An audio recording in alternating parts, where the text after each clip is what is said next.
Hello everyone, welcome back to my channel Jyoti physics lecture. ये rectangular barrier का जो topic हम कर रहे हैं उसी को कंटिन्यू कर रही हूँ। इसमें आपके जो है वेव फंक्शन आ चुके हैं, रिफ्लेक्टेंस आ चुके हैं और ट्रांसमिटेंस वाला टॉपिक बाकी है। तो हमारे पास इनिशियली क्या था, मेरे पास ये स्क्वायर वेल पोटेंशियल था, स्क्वायर बैरियर था, रेक्टेंगुलर बैरियर था। यहाँ पर 3 रीजन्स थे। यहाँ मेरा पोटेंशियल 1 0 फर्स्ट रीजन में, सेकेंड में V नोट, थर्ड में 0। यहाँ दोनों फर्स्ट और थर्ड रीजन में हमने फ्री पार्टिकल कंसीडर किया था और वेव फंक्शन निकाला था लाइक वन डायमेंशनल बॉक्स का निकालते हैं। अब हमारे पास नेक्स्ट क्वेश्चन आ रहा है कि यहाँ पे डिसकंटिन्यूटी कहाँ आ रही है। देखिए, आपने लिमिट पढ़ा हुआ है मैथ्स में 12th क्लास में। तो x इक्वल टू 0 नेगेटिव में लूँगी तो 0 हो रहा है पोटेंशियल, लेकिन जैसे ही मैं x इक्वल टू 0 पर शिफ्ट कर रही हूँ तो मेरा पोटेंशियल V नोट हो रहा है। इसी तरह से x इक्वल टू a पर मैं अगर देखूँ, इधर आ रहे हैं a नेगेटिव तो V नोट हो रहा है, और a प्लस ले रहे हैं तो v क्या हो रहा है 0। तो हमारे पास 2 पॉइंट्स हो गए जिन पर पोटेंशियल में डिसकंटिन्यूटी है, एक x इक्वल टू 0, एक x इक्वल टू a। अब हमारे पास कौन सी कंडीशन होती है, x इक्वल टू 0 पे मेरा यहाँ अगर फर्स्ट रीजन का वेव फंक्शन psi1 है, सेकेंड का psi2 है, तो x इक्वल टू 0 पर दोनों इक्वेट किए थे हमने। इसी तरह से x इक्वल टू a पे यहाँ मेरा psi2 है, अगर यहाँ मेरा psi3 है तो दोनों इक्वल होने चाहिए। तो ऐसे ही x इक्वल टू 0 पे अगर आप बात करें, जब मैंने कराया था आपको, तो x इक्वल टू 0 पे क्या था, वेव फंक्शन को मैंने इक्वल लिया था, तो मेरे पास आ गया था a plus b equal to c plus t. और ये मेरी जो है 9th इक्वेशन आ गई थी। अभी मैं चेक करा दूँ आपको, लास्ट लेक्चर मेरे पास है। यहाँ पे किया था हमने psi1 इक्वल टू psi2। ये मेरे पास psi1 था a into exponential iota k x plus b into exponential minus eta k x. जब मैंने x को 0 रखा तो a प्लस बी। इसी तरह से मैंने अगर अपना सेकंड वाला वेव फंक्शन लिया था तो psi2 भी क्या हो गया था मेरा c प्लस टी, दोनों को इक्वेट किया था और मेरे पास 9th इक्वेशन आ गई थी a plus b equal to c plus t. Next मेरे पास सेकंड बाउंड्री कंडीशन थी कि मेरे जो हैं जहाँ जहाँ पोटेंशियल में डिसकंटिन्यूटी है उन पॉइंट्स पर मेरे वेव फंक्शन के डेरिवेटिव क्या होने चाहिए, कंटिन्यूअस। यानी x इक्वल टू 0 पे मेरा d psi1 by D X must भी equal to d psi2 by D X, और x इक्वल टू a पे d psi2 by D X must भी equal to d psi3 by D x.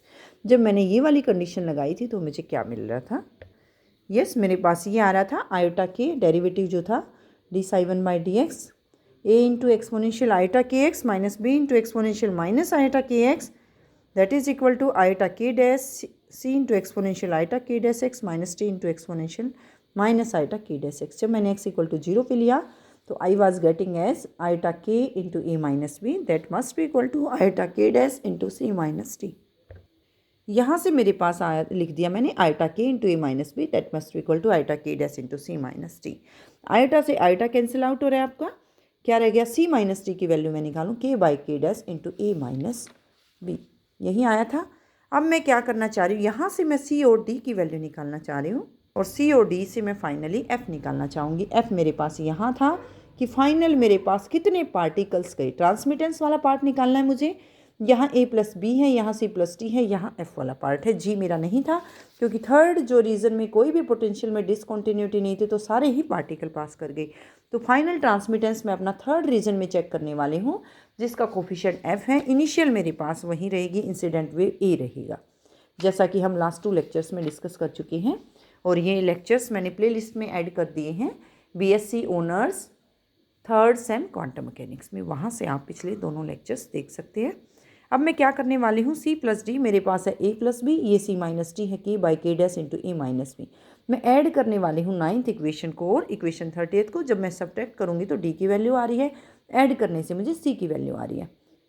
Twice of c आ गया, यहाँ से d से d cancel out, a plus B plus k by के dash into a minus B, और you can say 2c equal to k dash एल्सियम लीजिए, k dash into a plus B plus k into a minus B, and you are getting as k dash c की value निकालूंगी 1/2 k dash हो गया, k dash plus k into a minus निकाल लिया मैंने common b, यहाँ से k minus k dash divided by 2 k dash.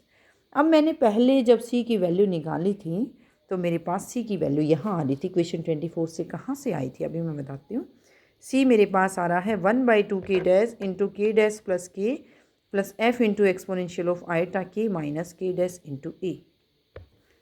Yes, ये पिछला लेक्चर्स मेरे पास है, ये था 1/2 k dash plus k into F into exponential iota k minus k dash into ए।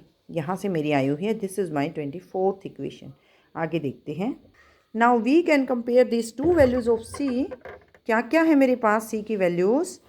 एक तो हो गई k dash plus k into a minus b into k minus के dash by two k dash. एक वैल्यू है 1/2 k dash plus k f into exponential iota k minus के dash into a. We can compare this right hand side. Compare करते हैं। यहाँ से देखिए a into k plus के dash minus b into k minus के dash equal to f into k dash plus की exponential of iota k minus के dash into A. यहाँ से आप क्या करने वाले हैं, आपको एफ बाई ए चाहिए, तो आप एक टाइप से देखिए डिवाइडिंग बोथ साइड्स बाय ए, क्योंकि आपके पास ये पोटेंशियल है। यहाँ मेरे पास एफ वाला पोर्शन है जो फाइनल ट्रांसमिटेंस को दिखा रहा है, ए मेरा इंसिडेंट पार्ट को दिखा रहा है। तो आपको पता है जितना ट्रांसमिट हुआ डिवाइडेड बाय टोटल इंसिडेंट कितना था, उस रेशियो से आप ट्रांसमिटेंस वाला पार्ट निकाल देंगे। तो दोनों साइड्स अगर मैंने ए से डिवाइड किया है तो मेरे पास क्या आ रहा है, एफ डिवाइडेड बाई ए के प्लस के dash into exponential iota k minus के डैश है। इसी तरह से लेफ्ट हैंड साइड के प्लस के डैश रह गई माइनस बी बाई ए के माइनस के डैश, यही है। अब क्या आ जाएगा, दैट इज इक्वल टू के प्लस के डैश माइनस बी बाई ए की वैल्यू अगर आप देखें लास्ट लेक्चर में निकली हुई है, मैं दिखा दूँ आपको। यस, इक्वेशन नंबर 28 मेरा बी बाई ए निकला हुआ है। के स्केयर माइनस के dash whole K dash square 1 minus exponential of 2 iota के dash A whole divided by के प्लस के डैश होल स्केयर माइनस के dash whole square exponential of 2 iota के डैश ए। तो 28th इक्वेशन से मैं B by ए की value substitute करने जा रही हूँ। यस, यहाँ मैंने सब्सटीट्यूट कर दिया दिस वन, और साथ में मेरा क्या था, के माइनस के डैश। अब मेरा फाइनल एक्सप्रेशन आ रहा है एफ बाई ए। आप चाहें तो सोल्व भी कर सकते हैं, अदरवाइज आप इसको डायरेक्ट भी लिख सकते हैं। 4 k dash exponential iota k minus के dash minus k into a divided by के प्लस के डैश होल स्केयर माइनस के dash whole square exponential of 2 iota के डैश ए। अब मैं इसका ट्रांसमिटेंस निकालूंगी, एफ बाई ए का मोड होल स्केयर, ये एफ बाई ए है, तो ये वैल्यू आएगी 1 प्लस के स्केयर माइनस के dash square whole square sine square k dash A divided by 4 k dash square inverse. अब आपको इसको याद रखना इतना आसान नहीं है, तो आपके लिए एक ईजी वे बताती हूँ। अगर रिफ्लेक्टेंस आप सोल्व कर चुके हैं तो ट्रांसमिटेंस और रिफ्लेक्टेंस में क्या रिलेशन है। यस, यहाँ से देखिए, this is my reflectance 1 plus 4 k dash square divided by k square minus के dash square whole square sine square k dash है, और ये मेरे पास ट्रांसमिटेंस है। इसका जस्ट रेसिप्रोकल है एक टाइप से। क्या आ रहा है आपके पास, यहाँ से ट्रांसमिटेंस जो है 1 प्लस यहाँ आ जाएगा, बल्कि 1 प्लस यहाँ लिख दें, और जो मेरा न्यूमरेटर है वो यहाँ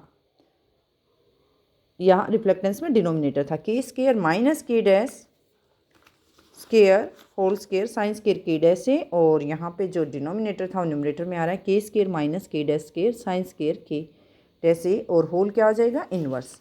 अब आप लिख सकते हैं, एग्जाम में भी क्वेश्चन आए, we can easily prove that R plus T equal to 1। Just ये फैक्ट लिखना है, आपको दिख भी रहा है, जब उनको ऐड करेंगे it must be equal to 1। तो इस तरह से क्वेश्चन कंप्लीट होता है। नेक्स्ट टॉपिक जो है मैं E < V नोट कर अपलोड करूँगी और अल्फ़ा डी के थ्योरी अपलोड कर दूँगी। Thank you all.